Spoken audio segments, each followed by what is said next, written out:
ناظرین کی خدمت میں سلام و آداب۔ آپ دیکھ رہے ہیں وائس آف لداخ۔ آج بدھ ہے، ستمبر کی 4 اور صفر کے 29 تاریخ۔ آج کی تازہ ترین خبروں کے ساتھ میں سعید ہاشم رضوی حاضر خدمت۔ ناظرین سے گزارش ہے کہ بر وقت ویڈیو پانے کے لیے ہمارے چینل کو سبسکرائب کریں اور خبریں آخر تک ضرور دیکھیں۔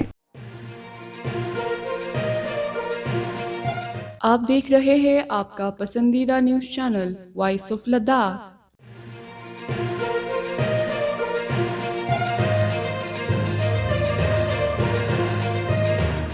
پکسباڑی لیہ اور معروف ماحولیاتی و سماجی کارکن سونم وانگچک کی طرف سے 1 ستمبر کو دلی چلو مارچ شروع کرنے کے بعد کرگل ڈیموکریٹک الائنس کی طرف سے منگلوار کو ایک اہم پریس کانفرنس میں اپنے آئندہ کے لائحہ عمل کا خلاصہ کیا۔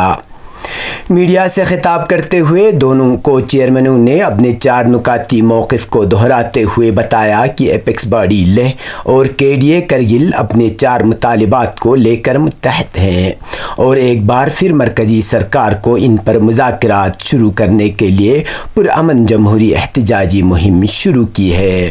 اس سلسلے میں لیہ سے شروع کیے گئے دلی چلو مارچ کی بھرپور حمایت کرتے ہیں۔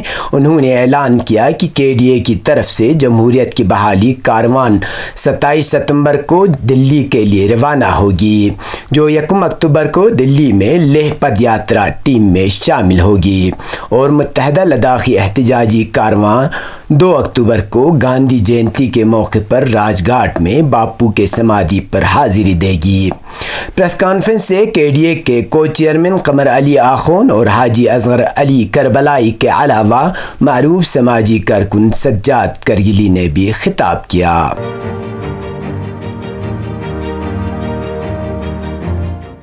لداخ کے 4 نکاتی مطالبات کو لے کر اپیکس باڑی لیہ کی جانب سے لیہ سے قومی راجدھانی نئی دلی تک سونم وانگچک کی قیادت میں جاری پد یاترا کا آج چوتھا دن ہے۔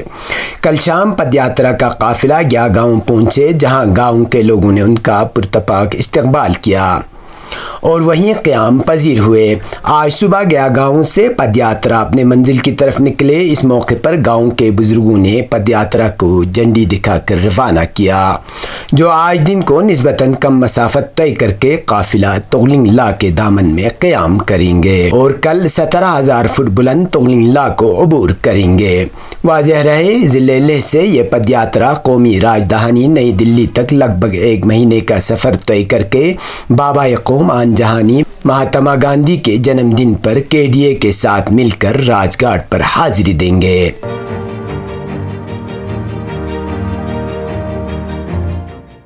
چیئرمین و چیف ایگزیکٹو کونسلر ڈاکٹر محمد جعفر آخون نے آج جموں و کشمیر UT کے چیف سیکرٹری اٹل ڈلو سے خاص ملاقات کی۔ اس دوران چیئرمین موصوف نے کرگلی طلباء اور عام لوگوں کو درپیش مسائل پر چیف سیکرٹری کے ساتھ تبادلہ خیال کیا۔ تفصیلات کے مطابق ڈاکٹر جعفر آخون نے کرگل کے طلباء کو جموں و کشمیر UT کے مختلف پیرا میڈیکل کالجوں میں داخلے کے سلسلے میں درپیش چیلنجوں سے چیف سیکرٹری کو تفصیلاً آگاہ کیا۔ انہوں نے پوسٹ گریجویٹ ڈاکٹروں کے لیے رجسٹرشپ کے لیے درپیش مسائل سے بھی انہیں آگاہ کیا۔ اس دوران سری نگر کے مختلف علاقوں خصوصاً خمینی چوک میں مقیم کرگلیوں کے مسائل بھی تفصیلاً بحث ہوئی، جس پر چیف سیکرٹری اٹل ڈلو نے ڈاکٹر آخون کو یقین دلایا کہ وہ ان معاملات پر مناسب کارروائی کریں گے۔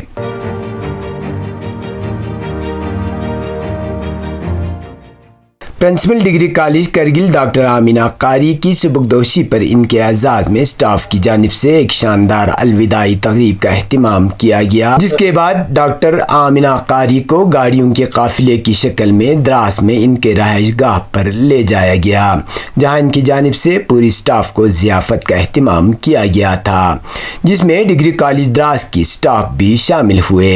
اس موقع پر سینئر فیکلٹی ممبر و پروفیسر ناصر شعبانی نے مہمان نوازی پر تمام اسٹاف ممبران کی جانب سے ان کا شکریہ ادا کیا، جبکہ سعید مصطفیٰ اسٹاف سیکرٹری اور انچارج پرنسپل پروفیسر ڈسکت انگمو نے کالج اسٹاف کی طرف سے انہیں تحائف پیش کیے۔ اسی طرح ڈگری کالج دراس کے فیکلٹی ممبران کی جانب سے بھی انہیں ایک تحفہ پیش کیا گیا۔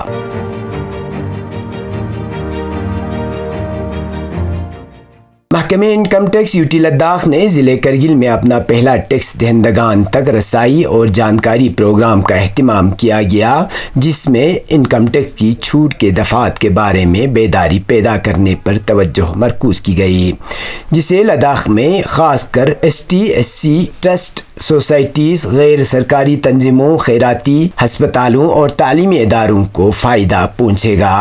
مقررین نے 1961 انکم ٹیکس ایکٹ کے تحت مذکورہ تنظیموں کو ٹیکس چھوٹ کے بارے میں جانکاری فراہم کی۔ اس موقع پر مذکورہ بالا تنظیموں کے نمائندوں کے علاوہ محکمہ انکم ٹیکس کے اعلیٰ افسران بھی موجود تھے۔ اب پیش ہے قومی اور بین الاقوامی خبریں۔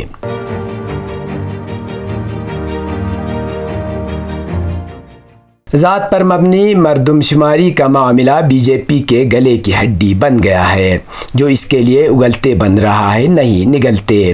اس تعلق سے اس کا ہر قدم اور اس کا ہر بیان اب اسی پر باری پڑنے لگا ہے۔ کل تک کھل کر اس کی مخالفت کرنے والی BJP اب آمادگی ظاہر کرتی ہے تو بھی پھنس جاتی ہے۔ گزشتہ دنوں BJP کے سرپرست ادارے RSS نے ذات پر مبنی مردم شماری کی مشروط حمایت کی تو کانگریس اور اپوزیشن کی دیگر جماعتوں نے اس پر تنقیدوں کی بوچھاڑ کر دی۔ کانگریس نے سوال کیا کہ RSS کون ہوتا ہے مردم شماری کی اجازت دینے والا۔ اسی طرح RJD اور دیگر پارٹی نے بھی BJP کو نشانہ بنایا ہے۔ خیال رہے کہ 2 دن قبل RSS نے کہا تھا کہ ملک میں ذات پر مردم شماری کرائی جانی چاہیے، لیکن اسے صرف سیاسی فائدے کے لیے نہیں کرایا جانا چاہیے۔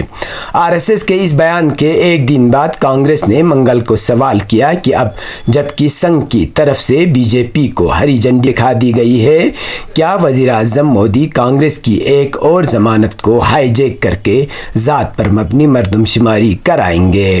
اس کے ساتھ ہی کانگریس نے مرکزی حکومت سے 5 سوال پوچھے ہیں، جن میں RSS اور مودی حکومت دونوں ہی کی زبردست گھیرا بندی کی گئی ہے۔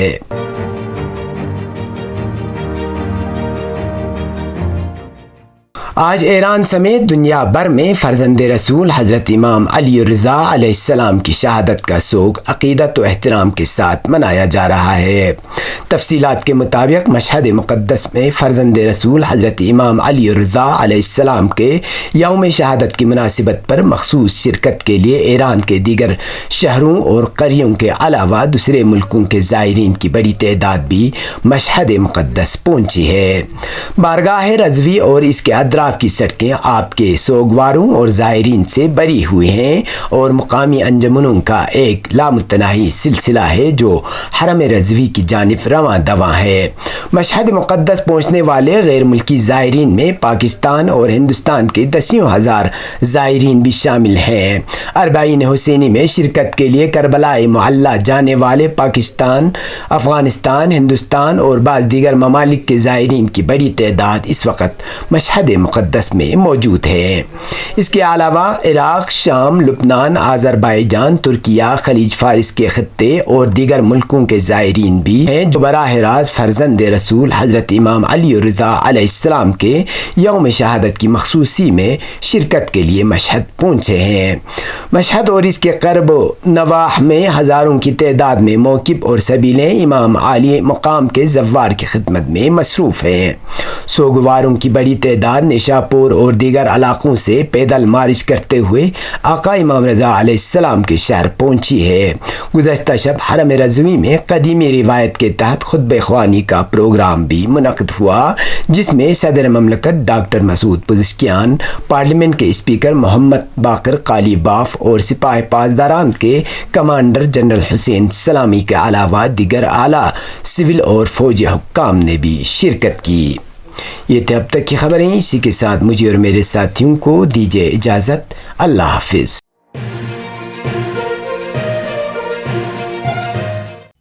مقامی، قومی اور بین الاقوامی خبروں سے باخبر رہنے کے لیے چینل کو لائک، شیئر اور سبسکرائب کریں، ساتھ ہی بیل آئیکن دبانا نہ بھولیں۔